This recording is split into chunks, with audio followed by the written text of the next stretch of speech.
What happens when a nonpartisan, a non-Democrat normie looks at what happened to Trump in New York with Letitia James? Kevin O'Leary of the Shark Tank fame is invited on CNN, and watch him destroy Letitia James's case. Welcome to Doug in Exile. I'm Doug TenNapel. This is where the happy patriots are. And we're laughing now because we got Kevin O'Leary on our side, and he's not even being political. If you're a developer and you've got a building on a block anywhere in America and it's worth, let's say, $500 million, and you want to build a building right beside it, you go to the bank and say, this building is worth $500 million. I'd like to borrow a construction finance loan against this asset, and I want you to tell me it's worth $500 million too. And the bank negotiates with you and says, well, no, we think it's worth $400 million. And you fight it out. You're always trying to show your assets in the brightest light with the sunshine you could possibly determine for them. So Kevin O'Leary doesn't understand why Letitia James is after Trump for showing his own assets in a bright light. Letitia James came in and said, you overvalued them, criminally overvalued them, committed fraud, and now you'll pay New York money for it, and you'll lose your business license. Kevin O'Leary is in defense of Trump, saying he's doing only normal business things that professional capitalists would understand. Of course, Letitia James and all the New York judges are communists, so maybe that's why they don't understand the way the free market works. You want them to be worth the very most, because you're only going to get a 40 or 50% loan to value, as it's called. Then you borrow that money. In the case of a $500 million asset, maybe you get $250 million, and you build a new building with a construction finance loan. And so that's what this case is all about. And by the way, forget about Trump. Every single real estate developer everywhere on earth does this. I like that premise where he's going, you know, if you remove Trump from this situation, it does not make sense because every real estate developer does what he did and they're not getting their butts thrown in court. He's putting the pieces together. He's a normie, not a Trump fan.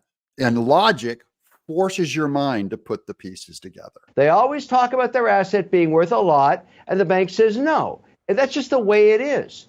So in this case, when I'm trying to figure out, and I'm not pro or con, or I don't care about the politics, who lost money?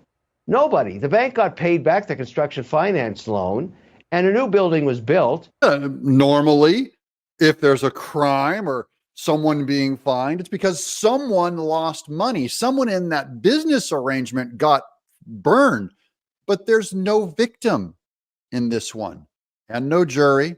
Trump was just simply witch hunted. This is a fact now, and Kevin O'Leary is trying to make it make sense. If you're going to sue this case and win, you got to sue every real estate developer everywhere. This is all they do. This is what they do all day long, every day. So I don't think this thing will ever survive appeal, regardless of what the fine is. This doesn't even make sense. Kevin O'Leary doesn't understand how bad the politics are and how corrupt Democrats are in our legal system. He says this will never survive appeal. Maybe, maybe not. Depends on if a Marxist is the judge appointed by Obama, Biden, you know, all the way back. We'll find out if it is or not. But Kevin O'Leary is only saying, look, this doesn't make sense. This is obviously political. This ought to be appealed. Remember, not a Trump fan. Now, look, I know Trump's got a lot of problems in other indictments and everything else. And I'm just going to stop you there. Because yes, he does have indictments in the other everywhere else. And what if they're also operating under the same premise, Kevin O'Leary? Because they're all the same. Trump did no wrong.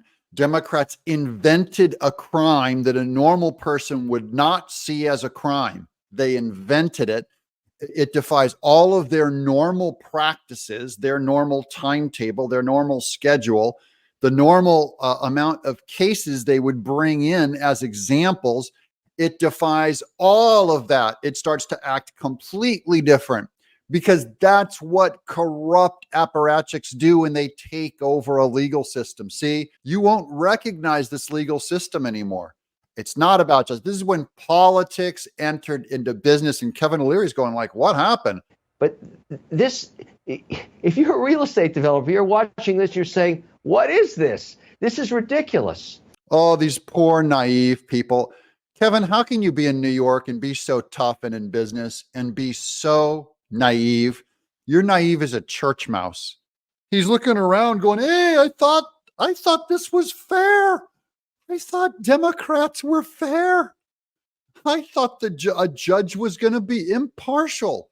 I thought Letitia James, I thought these appointed George Soros, attorney generals, special prosecutors, I thought they had the people in mind. I guess I shouldn't change my vote, right, Kevin O'Leary? You're going to eat it and you have it coming because your logic should have kicked in. That goes for every Democrat, school teachers, businessmen, even the leftists. They're going to go, what happened? Yeah, you saw it coming. You smell a rat, there's a rat. I'm Doug in Exile.